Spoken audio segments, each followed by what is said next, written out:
Hot and fresh out of the content oven, got a brand new Between Two Brands podcast for you today. Of course, I am your host, Bill Petrie, and as always, I want to thank you for joining me today. I think we've got a fun show. I think we've got a good show. I think we have an insightful show. But before we get started, let's go ahead and pay the rent, shall we? Hey, there's a lot of good coming out of our friends at Bell Promo these days. Lowest minimums in the industry, you can Bell Promo that. Deepest inventory around? Of course you can Bell Promo that. 5-star and A+ service? Yeah, you can Bell Promo that. How about 2-day production on most of their merchandise? You can Bell Promo that as well. And if that weren't enough, and I think we know it should be enough, the good folks at Bell Promo have a few other things to share. Made in the USA merch, very important as we come to America 250 in a few months. Yeah, you can Bell Promo that. Free shipping on tech and apparel products? Of course you can Bell Promo that. Head over to bellpromo.com to see all of their amazing merchandise and feel confident that when your clients ask you to create branded merchandise that's available, low minimums, 2-day production, you can tell them, yeah, I can Bell Promo that. All right. So as I thought about the opening shot today, it's been a while since I've done some industry quick hits. So let's do some industry quick hits. Some of these are about a month old, but I think they're worth talking about. Paige Millard is going home to Primeline as a sales rep on the West Coast. I've known Paige for years, one of the really good guys. Met him when he was in his first stint at Prime, back when Dana Zezzo was there. So it's good to see him return, and I love what Eric Levin is building over there at Prime. I always remember seeing when Dana was at Prime and Paige was. Paige, if you don't know him, he's got to be 6'6", 6'7", and Dana Zezzo is not. So that always was kind of an interesting juxtaposition. Big moves over at Bay State. As they name a new president, Eric Cardoza, who is the former VP of Operations. He's new president. Hallie Moore moving over from the promo corner side of the business to Bay State as director of marketing, obviously part of the Moore family with Joel and Lori and Michael. And then Michael Moore, speaking of Michael Moore, he's been running Bay State for the past long time. He is stepping into more of an oversight role there. So pretty exciting things over at Bay State. Good people, great family, and I think that's some really nice moves for them. Let's stay on the East Coast, shall we? Damon John from Shark Tank is now been announced speaking at Promotions East. That's a huge get. I think Promotions East is shaping up to be a really, really great event. And we're going to have John Cudahy here on in a few weeks to talk about that leading up to that event. But man, I'm really excited about that. I wish I could go. Unfortunately, my schedule just frankly won't allow it. But man, and I think a big part of that has been the move from Atlantic City to New York City. I think you're able to get different speakers, maybe more robust speakers. It's just an easier place to get to. So that's cool. And then the last quick hit I want to talk about is that commonsku hosted their 2026 CEO Summit in Toronto on April 29th. And what they do is they have owners and executives on the distributor side come and share what's working and not working in their businesses. They talk through common operational issues and look ahead to see where the industry is going. And I love this quote from Mark Graham, who's the president at commonsku, if you don't know. Excuse me. He said, to bring this group of forward-thinking distributor leaders together for a day of candid conversation about AI, growth, and the future of our industry was a privilege. I would rather start a distributorship today than in 1997. The respectability of our medium has never been higher, and the best distributors, the ones with an original point of view, are going to thrive in what comes next. Man, do we need more of this. What a great idea of making sure you prioritize collaboration over competition. Because theoretically, all the people in that room, they are competitors. They do sell the same product from the same suppliers to very similar, if not the same target audiences. But for them to get together on that level as collaborators and not competitors is huge. And I love that commonsku intentionally does that. They've done this, I think this might be the 5th or 6th year. They've been doing it for a while. I'd love to see more of this on the supplier side. And I think it's done in quiet corners. And I'd love to see this on the service provider side, and I think maybe we will get there very soon. So those are some industry quick hits, kind of a short kickoff to the podcast today. But you know what? That's okay, because I think our guest has a lot more to say than I do today. But before we get to said guest, let's go ahead and pay one more bill, shall we? Hey, do you know what season it is? That's right. It's business valuation season. Now, maybe you don't know what your company's worth. Maybe it's been more than a few years since your last valuation and you need a new benchmark to see if your company is increasing in value. Heck, you might even want to see if it's time to sell your business. Now, regardless of the reason, Jamie Watson and her team at Certified Marketing Consultants, they have extensive experience in the world of branded merchandise and the financial knowledge necessary to provide a fact-based valuation of your business. All you need to do is email them at info@certifiedmarketing.com for a confidential discussion today. All right, that's enough of my yakking solo. Let's go ahead and bring on our guest. Hey, my guest today, she doesn't need an introduction at all. But let's waste some of her time, your time, and my time by giving her one anyway. She is VP of Sales at Halo Branded Solution, who turns branded merch into serious business impact, not just the free stuff people carelessly toss into a drawer and forget. She built a reputation for winning complex RFPs, cutting through the noise, and getting deals across the finish line with a mix of energy, strategy, speed, and just the right amount of that New York edge. She leads her teams like a band manager, equal parts coach, challenger, and closer. Thriving in high pressure environments, she moves fast and doesn't have a lot of patience for overcomplication or excuses. When she's not driving revenue or helping her team level up, she's usually dreaming up her next big idea because standing still has really never been her thing.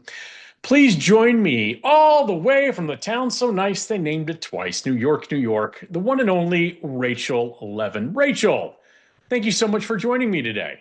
Thank you so much for having me. It's a pleasure, as always. Well, the pleasure's all on this side of the screen. Let's just jump right into it. So you've been in the industry for about 20 years, and You you've don't worked at have some. to say 20 years. You I can I, say, I do, because this is a fact-based podcast, so I do. okay. You could just say a while, but that's fine. All right, let me try it again. You've been in the industry for over 2 decades and worked at some pretty big movers and shakers in the distributor world. Motivators, Staples, Leader Promos, Strand, and now Halo. I have a couple questions about your journey because you've held some really great positions at these organizations, but always in sales. What is the most important trait from your perspective that a distributor salesperson needs to succeed in this industry? In this industry, resilience. Okay. Um, you have to be responsive. You have to stay on top of your clients, continue building those relationships, and really learning. And you just mentioned some of the companies that I had worked at, really learning about the culture, the community, how they go to market, because as we know, many other companies go to market in different ways. And we can go into that a little bit later. But I think it's really staying on track and nothing new to that many people know. And it's really about building those relationships with those key stakeholders for your organizations and for your pocket and your team's pocket. I love that you mentioned resilience. I think that's a trait so many just overlook. They'll say things like, I want someone who's hungry, and I want that, but that resilience because you get told no so many times, and the ability to get up and keep going is an important one. I love that. So I want to go kind of a little bit of a rapid fire here. I want to know the one thing you've learned at some of your stops because I like you, I've had plenty of stops along my way, and I was looking back and thinking I learned something here, here, and here, and here. I want to know what you learned. So what did you learn at Motivators? Let's start off there. It's a great question because in looking at the list, I have learned so much at each organization that I with. So starting with motivators, where I could say I grew up in my career at motivators. What I learned at motivators is Ken Lapper, who was the owner at the time, he was a Yep, pioneer in these days. Many absolutely. people who thought that you would not be purchasing items on the web, period, let alone promotional products. He decided one day, no, you're gonna swipe that credit card on that website and you're gonna buy promotional products and we're gonna make it work. And then not only did he do that, he really pushed ahead and drove a lot of our partners to be better at what they were doing and understanding what is the market needing when they're buying items off of line. So a lot of that came into the 24-hour service. Yeah. And, just, creating this, which if Ken Laffer, if you're listening, you will love this. I never loved this analogy myself, but he would used to call it the McDonald's conveyor belt. And we had a very simple system going on where it would go from sales to prep to art to order management to invoicing. And it was a little conveyor belt that went around, and he would call it the McDonald's one. I think we could have came up with a better name, but it really is how it functioned. I love So that. I love that analogy. I do. we could have done a little better, but I salute Ken for it. And it really was that methodology that allowed us to be really good at what we did and separate us from our competitors. Love it. What about Staples? So that's great. That I love what you learned at Motivators, especially Ken. Ken, as you said, pioneer in the industry for sure. So what Definitely. about Staples? Staples, another great learning lesson. So after my departure with Motivators, I moved on to what I thought was going to be this phenomenal corporate world, which Staples is. And I really what I learned at Staples, I worked with some of the most creative, innovative sales reps that out of many companies that I've worked with. That's where I'd say I, again, took another leap of growing up and learning, oh, there's more than just putting logos on a product in 24 hours and getting a credit card. And here it's where I learned my presentation skills, my business reviews. I worked with a great team in the Northeast that really taught me how to get in front of an audience and speak to them well. It's the first time that I went out there and I did my first lunch and learn, and I was like, you know what? I'm going to bring procurement and I'm going to bring marketing into the same team where they need a marriage counselor to understand why they are purchasing, why they're purchasing, and then have them understand the best practices so they can learn how to speak to each other without having that budget argument. Yeah, that's So great.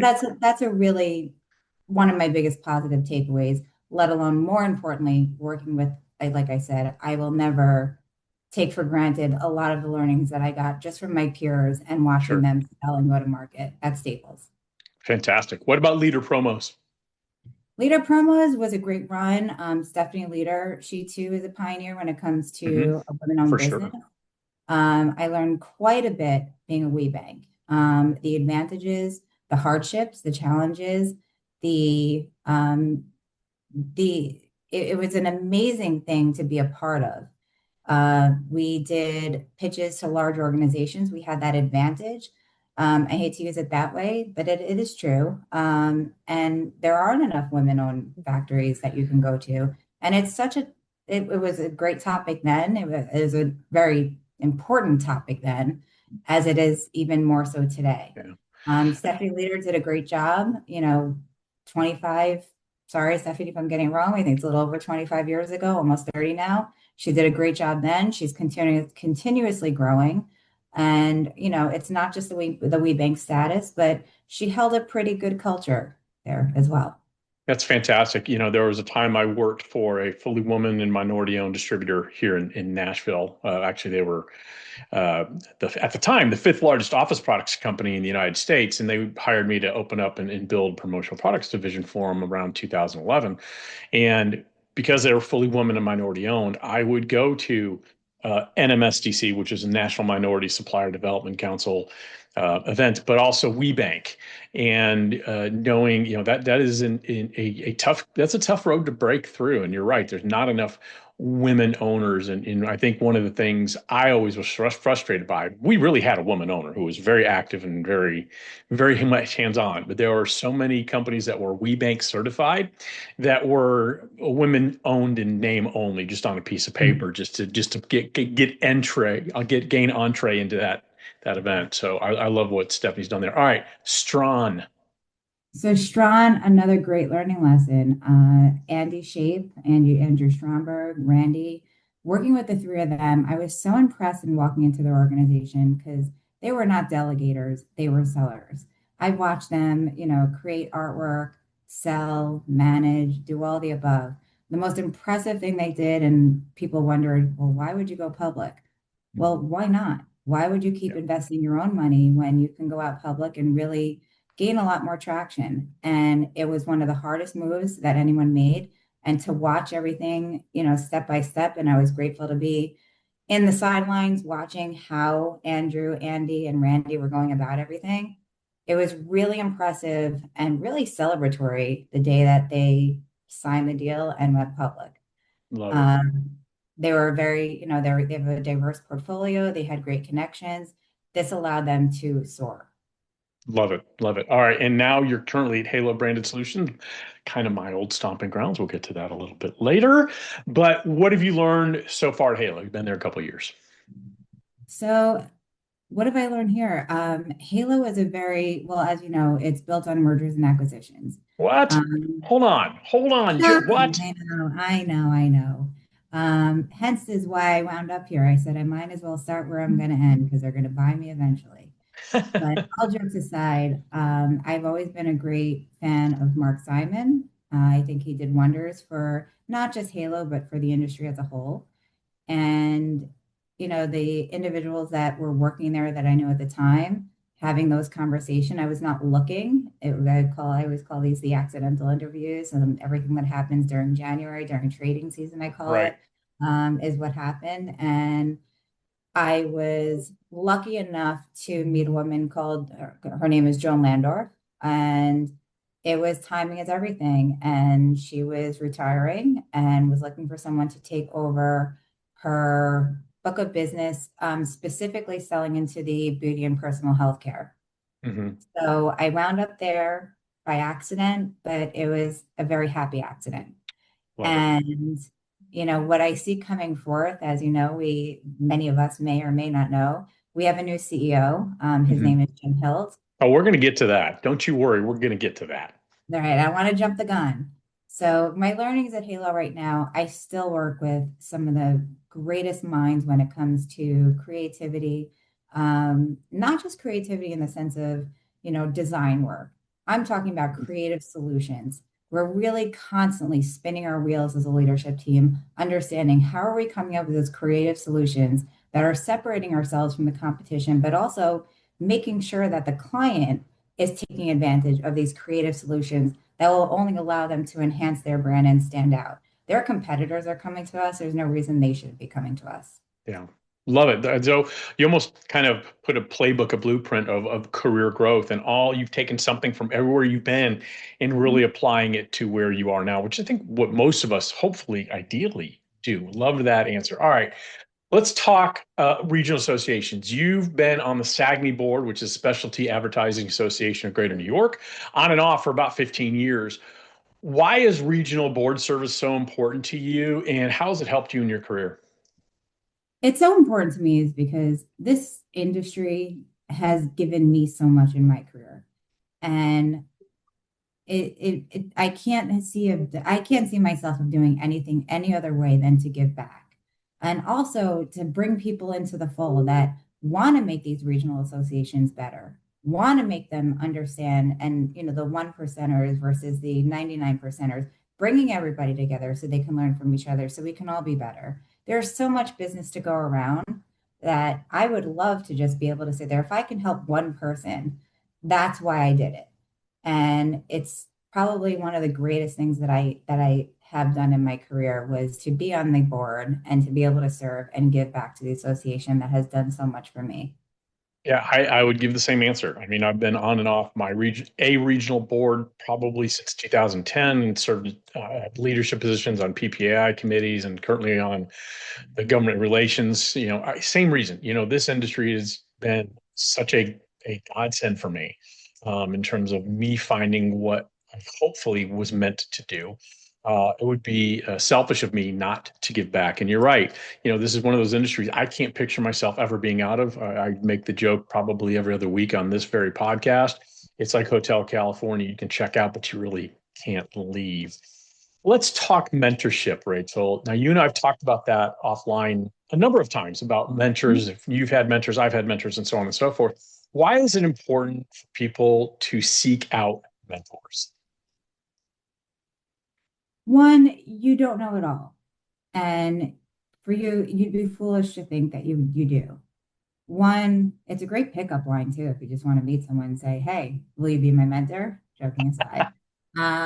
But I think a mentor is so important, especially with somebody with one who's like-minded and or not like-minded, but someone who has paved paths for others, but also will share in their learnings. I Yeah. couldn't have mastered anything in my career if I didn't have mentorships of likes of Ken Laffer. I recently just did a post about Paula Schulman. She paved the Mhm. way for many women. Yep. Uh, Oh, I mean, absolutely, she did. my list can go on and on about the mentorships. And if I've ever missed your name, I'm sorry. There are so many and too many to name, but I have learned from so many people. Some came off the list of the people that I've worked with, that I've worked for. And then some of them are just people that I may have had a 5 minute conversation with, and I walked away with that big nugget that changed the way I would pivot and work with my Yeah. clients. So mentorship is so important because one, you learn, but also it doesn't make you ever feel you're working on an island by yourself. 100%. I think that last point is my favorite one. You don't feel like you're working alone because you can. So many people are independent contractors and work in their house, or solopreneurs, or they work for very small environments. You can feel very alone. And I look back and all the people who've helped me along the way, and then I do a lot of mentorship through Promo Kitchen. Um, and sometimes as a mentor, I feel guilty because I feel like I get more out of that mentorship pairing from the mentee than the mentee ever gets out of me. So I love that. Now can we talk Halo? I think we're going to have to talk Halo. So, and a lot of people know that I worked for Halo for 8 years, started about a year before the bankruptcy and made it 7 years beyond the bankruptcy, which were some pretty challenging times, pretty interesting times. Terry McGuire if you ever corner Terry McGuire, who is also a senior VP at Halo, if you corner us at a bar, we can tell you some really interesting war stories about the bankruptcy, but that's not what we're talking about. But I worked there for 8 years, and for 4 of those years, well, actually five of those years, I reported directly to Mark Simon. So I got to see his leadership style firsthand, especially going through a crisis situation, which Halo definitely was at the time. Now you're at Halo now, and you saw the transition from Mark to the new CEO, Jim Hilt. I don't necessarily want to compare and contrast. That's not fair. They have two different leadership styles. But what I do want to understand from your perspective, what's the biggest difference between Jim and Mark's styles? I don't want to like really compare too much, but there has to be a difference because I've seen from the outside a shift in how Halo is. Not necessarily bad, worse, better, doesn't matter, just different. So again, I go back. I have great respect for Mark Simon, everything he did, taking it out of bankruptcy, just his years of service. I think I see the biggest difference is Jim really making sure things are getting executed. And one Mhm. thing Jim, and I will not forget when he said this, he is not one to steal the show. He told his executive leadership team, every idea that we have these conversations with, that we want to bring to the table, that we want to execute, this is your brainchild. This is everything that you have been developing over the years. All I'm doing is asking you just put the pedal to the metal and really start making things happen. So Mark is a big part of that. Mark was part of making those ideas happen.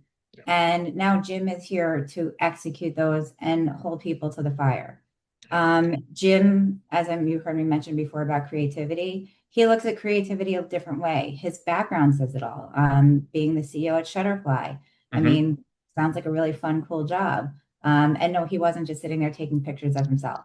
So he really did a great job. He built a culture. To me, is extremely Yeah. important.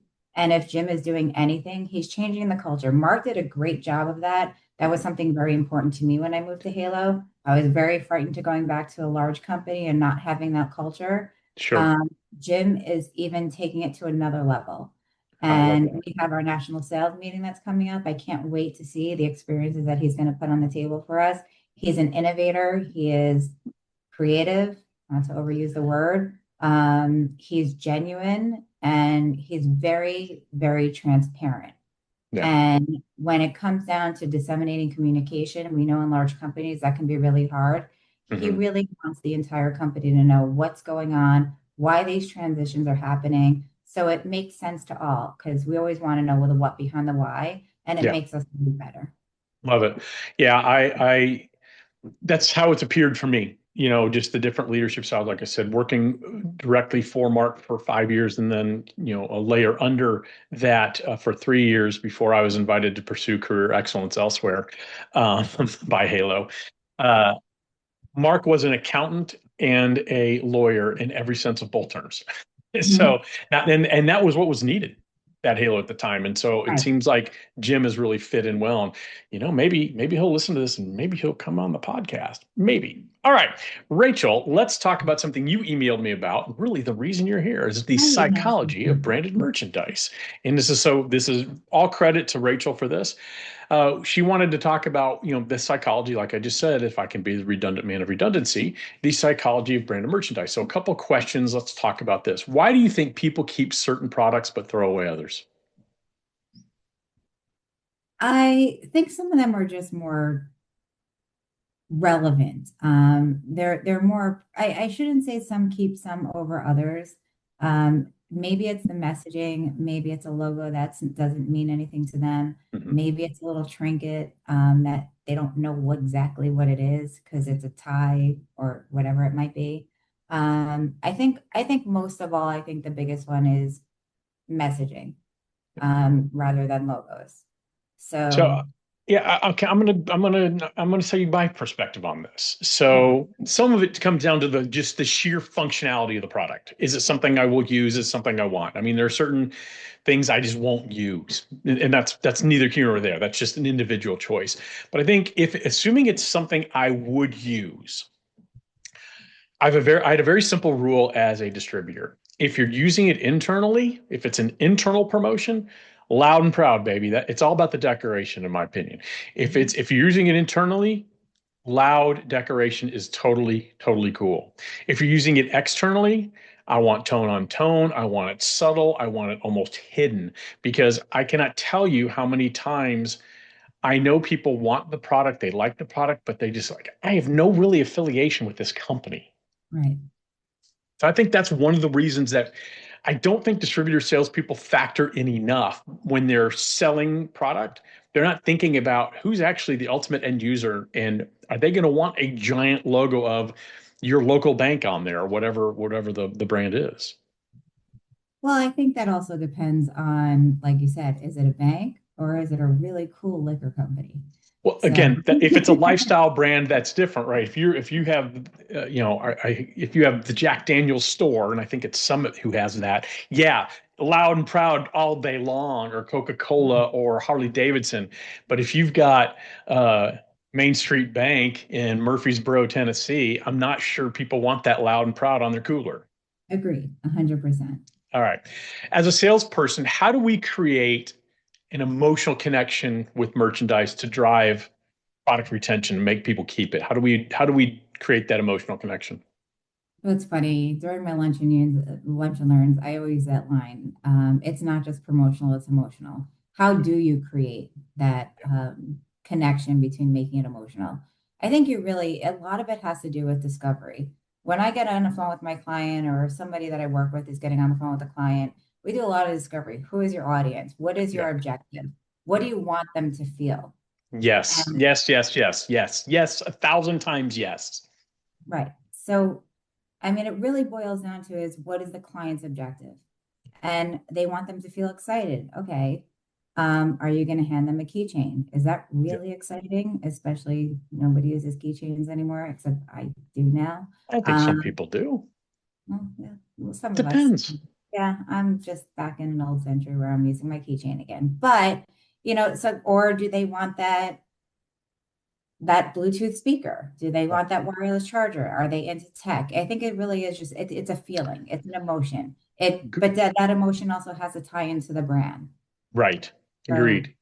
a lot of it has to do with its staying power. Yeah. It's something that they would use. It's something that's valuable. And, yes, we understand there are budgets, but where is your budget being spent? And that's a lot of time. That's a lot of time that I do spend with some of my sales reps and or my clients is, Mm. are you really spending your money properly? Are you buying the best way properly? And this Yeah. is where the fund procurement team acts, with each other. I And agree.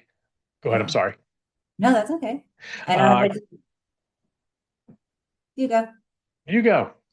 you go. It's like bumper cars. Go. Your show. It's the But big but show. you're the star, not me. I'm not the star, but no. Basically, what I was just going to say it's best practices.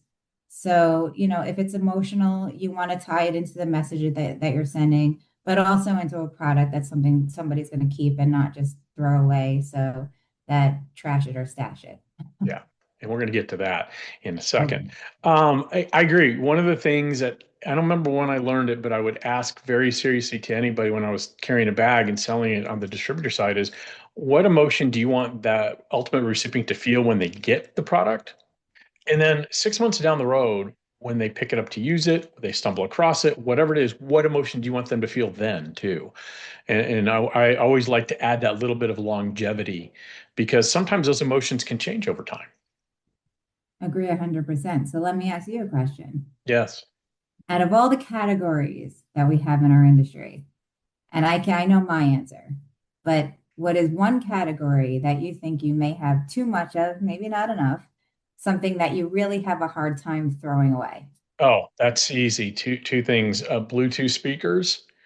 I have a myriad of collection of Bluetooth speakers. Can't say no.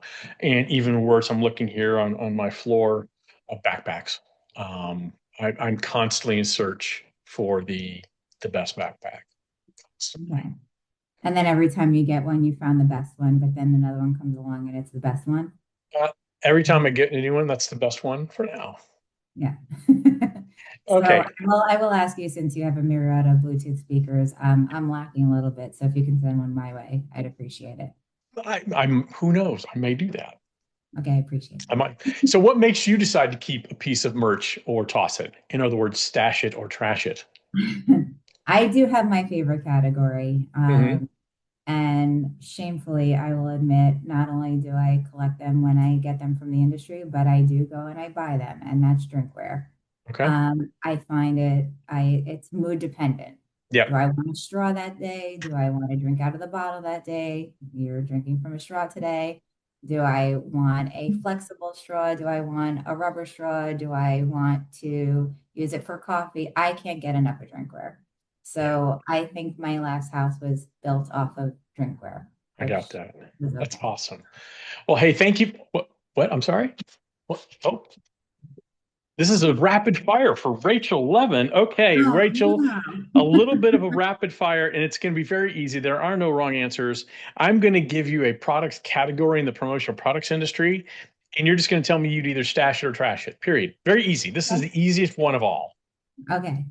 All right. So No, you wait, understand? wait, wait. To all Yes. of those who sell these products, can we put a disclaimer? No, because we're doing product categories, and everything's mood dependent. No, there's no way we can offend anybody here. Okay. All Or right. maybe we offend everybody. Wish we knew. All right, ready? Stash it. Okay. All I want to hear is stash it or trash it. No explanation. Ready? All righty. Portable charger. Stash it. Absolutely. See, I told you this is easy. This is how could anybody go wrong here? Ceramic coffee mug. Stash it. Okay. Bluetooth speaker. Stash it. Tote bag. Trash it. Okay. Okay. Here we go. T-shirt. I'm guilty. I'm terrible with that. T-shirt. You're talking about a girl who never has anything to wear. Um, I will. Is there a medium ground here? No. Stash it or trash it. Okay, I'm stashing it somewhere. Okay. Golf balls. Trash it. I don't play. Paper notebook. I can't trash it. I'd be killing a tree, but I Okay. have an electric notebook. Okay. USB drive. Do we use those anymore? Trash it. Exactly. 1,000%. Stickers. Um,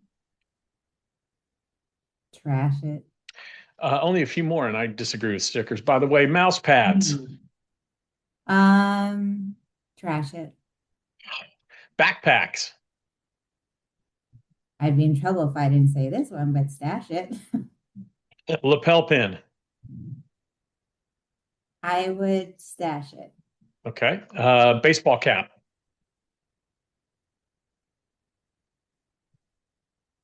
What kind of baseball cap? Let me look. I, Baseball I, cap. I would stash it. Okay. Just a couple more. Pin back buttons. Trash it. Wow, disagree. Love a good pin back button. I mean, Uh, you can't just say you disagree without an explanation, but go ahead.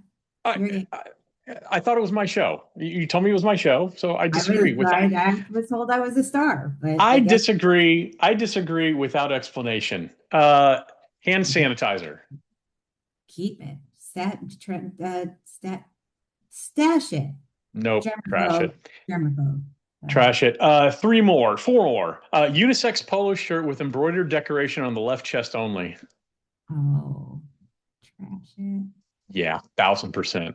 How about a crossbody or a fanny pack, as they are known? Is it a specific brand? Stash it or trash it, Rachel.